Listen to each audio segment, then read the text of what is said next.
Иван Алексеевич Кладов. Вечер.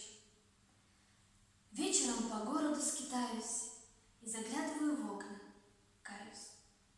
Тихо и красиво тешат взгляд всюду свечи, свечечки горят.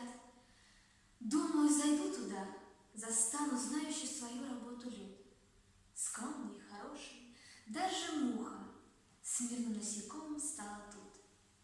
Если никого не пощекочет, не загадит щепку в торопях, не следит на сахар, не полижет, ей в таком дому неведом страх.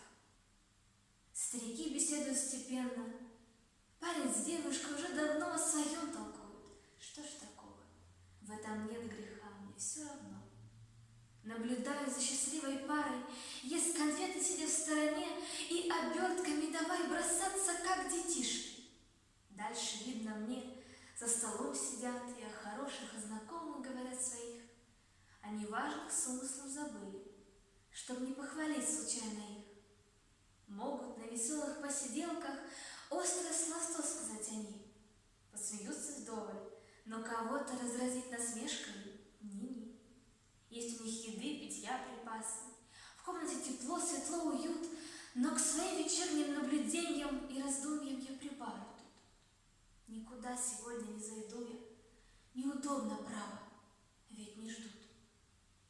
Там, глядишь, старушка мучит кашей, там перепились и, посинев, речи непутевые разводят, там объял супругов дикий гнев, и они, насупясь, друг на друга налетают с криком.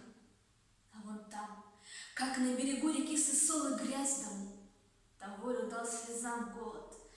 Им надоедать не стану, я пойду домой, хотя и сам я не встречу счастья там большого, как его ни разу не видал. Пусть во многом проиграл я в жизни, все же несчастным я еще